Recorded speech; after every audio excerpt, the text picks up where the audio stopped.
Hello friends, welcome to my channel Antarmukham. నేను మీ Padmavati. Friends, ఈరోజు నా కృష్ణయ్యతో నా ప్రయాణం అని మన శ్రీకృష్ణ పరమాత్మ గురించి కొన్ని విశేషాలు, నా జీవితంలో జరిగిన అనుభవాలు నేను మీతో పంచుకోవాలి. మరి భగవంతునికి మనకి మధ్య జరిగే ఈ విశేషాలు, ఈ భక్తిని చాటుకోవాలా, పంచుకోవాలంటే ఖచ్చితంగా పంచుకోవాలి. ఎందుకంటే మరి పంచుకుంటేనే కదా ప్రపంచానికి అంతటికి ఆయన నిదర్శనం ఏంటో, ఆయన లీలలేంటో తెలిసేది. అప్పుడే కదా మన భగవంతుడి మీద ఇంకా నమ్మకం ఎక్కువగా జనానికి పెరిగేది. అందుచేత నేను పంచుకుంటున్నాను అన్నమాట. చాలామంది ఇవి పంచుకోరు, దాచుకుంటారు. పంచితేనేనండి వాటి విలువ పెరుగుతుంది, భగవంతుడు అంటే ఏంటో తెలుస్తుంది. సరే, మరి అయితే ఇక అసలు విషయానికి వస్తాను. ఇంతకీ నా కృష్ణయ్యతో నా ప్రయాణం ఎలా సాగుతుందో, ఎలా సాగిందో చెప్పాలంటే, నేను ఎక్కువగా శ్రీకృష్ణ పరమాత్మని ఎప్పుడు కూడా మది నిండా నింపుకుని నిజంగా నమ్మలేదు గతంలో. అయితే గత 25 సంవత్సరాల క్రితం నా జీవితంలో మొట్టమొదటిసారి ఒక అనుభవం నాకు కలిగింది. అది ఎలాగంటే, నాకు చాలా కష్టకాలం. అది ఎలాంటి గడ్డు కాలం అంటే, నాకు అడుగు వేసినా తీసినా ఇంటా బయట ఇంట్లో పరిస్థితులు చాలా చాలా గడ్డు పరిస్థితులు ఎదుర్కొన్నాను నేను. నాకు ఆ చిన్న వయసులోనే నేను 100 సంవత్సరాల జీవితాన్ని అనుభవించేసానా, 100 సంవత్సరాల్లో ఒక మనిషి ఎన్ని ఎదుర్కోవాలో అంతకంటే ఎక్కువ నేను అంత జీవితాన్ని నేను ఎదుర్కొన్నానా, అనుభవించానా అలాంటి జీవితాన్ని అని చెప్పి నాలో నేనే బాధపడుతూ సతమతమయ్యే ఆ రోజులు అన్నమాట అవి. నా ఫ్రెండు వాళ్ళు ఢిల్లీ వెళ్ళేవారండి. ఈ కృష్ణుడి సత్సంగాలు అవి వాళ్ళకి జరుగుతాయి. ఢిల్లీ వెళ్ళినప్పుడు తను అక్కడి నుంచి గీతా మకరందం తెచ్చుకుందనమాట. తను తెచ్చుకున్న గీతా మకరందాన్ని నాకు ఇచ్చింది. నా దగ్గర ఇంకా చాలా ఉన్నాయి, నేను మళ్ళీ వెళ్ళినప్పుడు కూడా తెచ్చుకుంటాను, ఇది నువ్వు తీసుకో అని నా స్నేహితురాలు నాకు ఇచ్చింది. ఇస్తే అది నేను తెచ్చుకున్నాను, ఒక చోట పెట్టాను, కానీ దాని గురించి నేను పెద్దగా పట్టించుకోలేదు. అయితే ఒకరోజు నేను దాన్ని ఏం చేశానంటే, ఎంత కష్టంలో ఉన్నప్పుడు, ఎంత బాధలో ఉన్నప్పుడు నేను ఆ గీతా మకరందాన్ని, నాకు ఎవరూ చెప్పలేదు ఇలా తీయాలి ఈ గ్రంథాన్ని, ఇలా ఈ గీతా మకరందాన్ని ఇలా ఓపెన్ చేయాలి, భగవద్గీత కానీ ఇలా ఓపెన్ చేయాలన్న విషయం నాకు తెలీదు. కానీ నా మనసు కనిపించింది. ఆ గీతా మకరందాన్ని ఒడిలో పెట్టుకుని కళ్ళు మూసుకుని ఇలా పట్టుకుని ఇలా తీశాను అనమాట. తీసి ఆ వాక్యం చూద్దాం, చదువుదామని చెప్పి తీశాను. తీస్తే నిజంగా నేను ఆ రోజు ఏ సమస్యతో బాధపడుతున్నానో, అది నాది చాలా చిన్న వయసు అండి, అంత పరిపక్వత కూడా లేదు నాకు. నేను ఆ కాలంలో, ఆ రోజు కాదు, ఆ కాలంలో ఎలాంటి కష్ట సమయాన్ని ఎదుర్కొంటున్నాను, ఎంత బాధపడుతున్నానో, దానికి పర్యవసానంగా తదుపరి అడుగు నేను ఎటు వేయాలో, నేను ఎలా జీవించాలో, ఆ సమస్యని ఎలా ఎదుర్కోవాలో అనే ఆ వాక్యం నాకు వచ్చిందండి. నిజంగా అప్పుడు నేను చాలా ఆశ్చర్యపోయాను, అబ్బురిపోయాను అన్నమాట. చాలా ఆశ్చర్యపోయాను.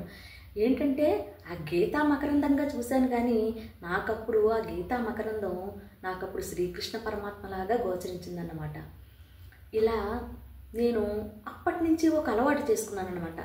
నేను ఎన్నో ఒడిదొడుకులు, గుండెల్లో మోయలేని భారం, మనసులో వేదన, ఇంకా ఎన్నో కష్టాలు, అడుగడుగున సమస్యలు, ఆ సమస్యలకు పరిష్కారాలు లేని సమస్యలు చాలా ఉండేవన్నమాట. ఏం చేయాలో, ఎటు పోవాలో దిక్కుతో వచ్చేది కాదు నా ప్రయాణం జీవితంలో. అయితే వాటికి పరిష్కారాలు దొరికాయా అని మీరు అడగచ్చు. దొరికాయా అంటే, వచ్చిన ప్రతి సమస్యకి పరిష్కారం దొరుకుతూనే ఉంటుంది, మళ్ళీ కొత్త సమస్యలు మనకు వస్తూనే ఉంటాయి. సమస్యలు మామూలే, పరిష్కారాలు మామూలే. ఈ సమస్యను ఎలా ఎదుర్కోవాలి అనేది మనకు గుండె ధైర్యం ఉండాలి, భగవంతుడి మీద నమ్మకం కూడా ఉండాలి. ఇది వచ్చిన సమస్య ఎలాగన్నా సరే ఇది మళ్ళీ వెనక్కి వెళ్ళిపోతుంది అని చెప్పి మనకి భగవంతుడిని నమ్మి మనం అడుగు ముందుకు వేసామంటే ఆ సమస్యని మనం సాల్వ్ చేసుకోవచ్చు. అయితే ఇలాంటి కష్ట సమయాల్లో నేను ఈ గీతా మకరందాన్ని ఇలా చూడడం అనేది ఒక అలవాటుగా చేసుకున్నాను అనమాట. అప్పటి నుంచి నాకు ఎంత బాధ వచ్చినా సరే, ఎంత కష్టం వచ్చినా సరే, మనసులో మోయలేని భారం మోస్తున్నప్పుడు నేను గీతా మకరందాన్ని కొంచెం భక్తిగా తెచ్చుకుని నా ఒడిలో పెట్టుకుని, మరి ఒడిలో పెట్టుకోవచ్చో లేదో నాకు తెలియదు, నా ఒడిలో పెట్టుకుని నేను ఇలా కళ్ళు మూసుకుని ఇలా తీస్తాను. నేను అలా తెరిచినప్పుడు ఏ అధ్యాయం అయితే వస్తుందో ఆ అధ్యాయంలో ఆ వాక్యం నాకు ఇప్పుడు కూడా ఆ సమస్యకి పరిష్కారాన్ని చూపెడుతూ ఉంటుంది. ఇలాగే ఒకసారి నేను చాలా బాధలో ఉన్నప్పుడు, ఎందుకంటే మనసు చాలా వికలమైపోయిందన్నమాట. అలాంటప్పుడు నేను అలా తీసినప్పుడు నాకు ఒక వాక్యం వచ్చిందండి. ఏంటంటే, నువ్వు చేయాల్సిన పనిని నువ్వు కరెక్ట్గా చెయ్యి, నీ బాధ్యతని నువ్వు నిర్వర్తించు, నీ పనిని నువ్వు నిర్వర్తించు, ఫలితాన్ని ఆశించుకు అని చెప్పి. నిజంగా నేను ఫలితాన్ని అయితే ఆశించలేదు, కానీ జరిగిపోయిన రోజుల్ని దృష్టిలో పెట్టుకుని దానికి ఏంటంటే మనం ఎన్నో కష్టాలు పడి కొన్ని సాధించుకుంటాం. అవి పూర్తిగా సాధించుకున్న తర్వాత చెయ్యి జారిపోతూ ఉంటాయన్నమాట. మనం ఎన్నెన్నో ఆలోచించుకుంటాం, ఎన్నెన్నో ఊహించుకుంటాం. అలాంటప్పుడు చెయ్యి జారిపోయిన తర్వాత ఈ జీవితం మనది కాదా అని అనిపిస్తుంది. అలాంటి సందర్భంలో మనం దేనికోసం కూడా ఆలోచించకూడదు. ఇంకా మనం నెక్స్ట్ ఏ స్టెప్ వేయాలి అనేది మనం ఆలోచించాలి. నాకు శ్రీకృష్ణ పరమాత్మ అదే చెప్పాడండి. నీ విధిని నువ్వు నిర్వర్తించు, నీ ధర్మాన్ని నువ్వు నిర్వర్తించు, నీవు చేయాల్సిన పని నీవు చేసిన తర్వాత దానికోసం ఫలితాన్ని ఆశించకు అని నాకు ఆ పరమాత్మ చెప్పినట్టుగానే అనిపించింది. పరమాత్మ చెప్పినట్టుగా అనిపించడం ఏంటండి, శ్రీకృష్ణ పరమాత్మ అంటేనే గీత, గీత అంటేనే శ్రీకృష్ణ పరమాత్మ అని నేను నమ్ముతున్నాను అనమాట. ఇలా కృష్ణయ్యతో నా ప్రయాణం అని ఎందుకన్నానంటే ఇలా అన్నమాట.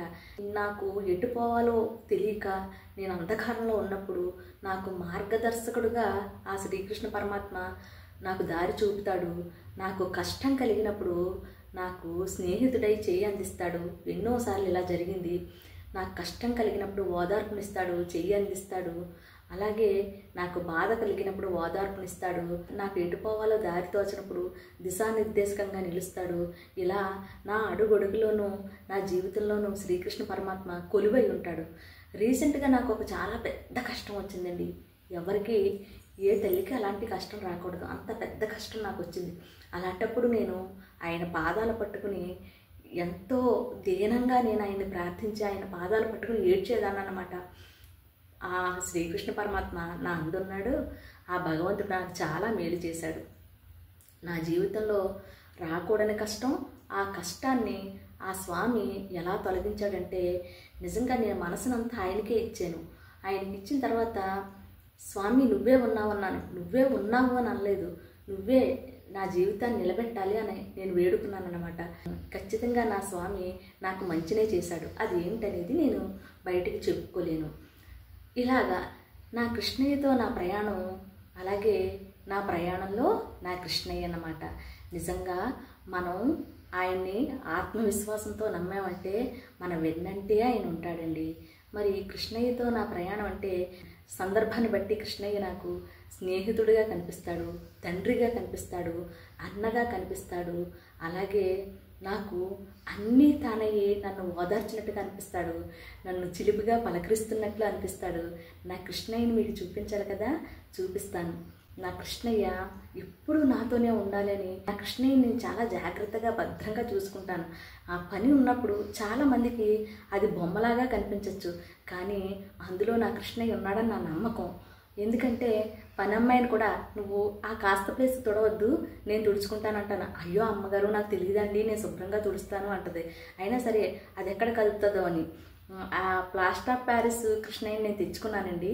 నిజంగా ఎంత అందంగా ఉంటాడంటే, ఎంత మనోహరంగా ఉంటాడంటే కృష్ణయ్య, నిజంగా ఈ ప్రపంచంలో ఉన్న అందమంతా పోతపోసి ఆయనలోనే నిక్షిప్తమైపోయిందా అన్నట్లు ఉంటారన్నమాట ఆ స్వామి. మరి నా కృష్ణయ్యని మీకు చూపించాలి కదా. నా కృష్ణయ్యకి రంగులన్నీ శుభ్రంగా పోయినాయండి. పోతే మళ్ళీ కొత్త రంగులన్నీ తెచ్చుకుని నేను ఆయనకి రంగులు వేసుకున్నాను అన్నమాట. నిజంగా ఆయన ఎంత మనోహరంగా ఉంటాడో మీకు నా కృష్ణయ్యని చూపిస్తాను. చిన్న వీడియో చూడండి. మరి ఫ్రెండ్స్, మరి భగవంతుణ్ణి నమ్మాలి అని నేను ఈ వీడియో చేశానన్నమాట. మనం భగవంతుణ్ణి నమ్మితే ఆయన మన వెన్నంటే ఉంటాడు. అలాగే ఆ వెంకటేశ్వర స్వామి గురించి కూడా కొన్ని నిదర్శనాలు నా జీవితంలో ఉన్నాయండి. మనం గొప్పగా నమ్మకపోయినా కొంచెంగా ఆయన్ని తలుచుకుంటే చాలు, వాళ్ళు మన జీవితాన్ని ముందుకు నడిపించేస్తూ ఉంటారన్నమాట.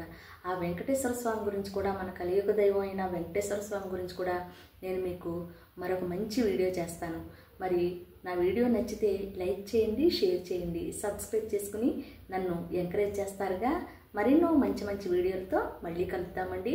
ఇక ఉంటానండి, బాయ్. కృష్ణయ్యని చూడండి. మరి రారా కృష్ణయ్య రారా కృష్ణయ్య దీనులను కాపాడా రారా కృష్ణయ్య రారా కృష్ణయ్య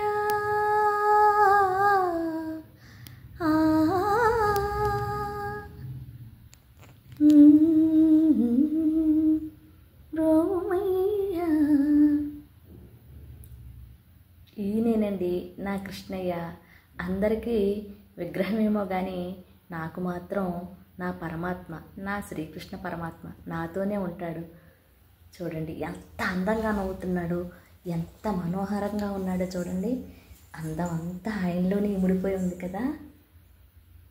చూడండి సుందరాంగుడు అన్నమాట, జగన్మోహనాకారుడు సుందరాంగుడు, అందాల సుందరాంగుడు. నా కృష్ణయ్యకి రంగులు నేనే వేసుకున్నానండి. ఎలా ఉన్నాయి మరి? కలర్ కాంబినేషన్స్ అవి బాగున్నాయా? బంగారు కృష్ణయ్య. కస్తూరి తిలకం లలాట ఫలకే వక్షస్థలే కౌస్తుభం నాసాగ్రే నవమౌక్తికం కరతలే వేణుం కరే కంకణం సర్వాంగే హరిచందనం చ కలయం కంఠే చ ముక్తావళి గోపస్త్రీ పరివేష్టితో విజయతే గోపాల చూడామణి విజయతే గోపాల చూడామణి.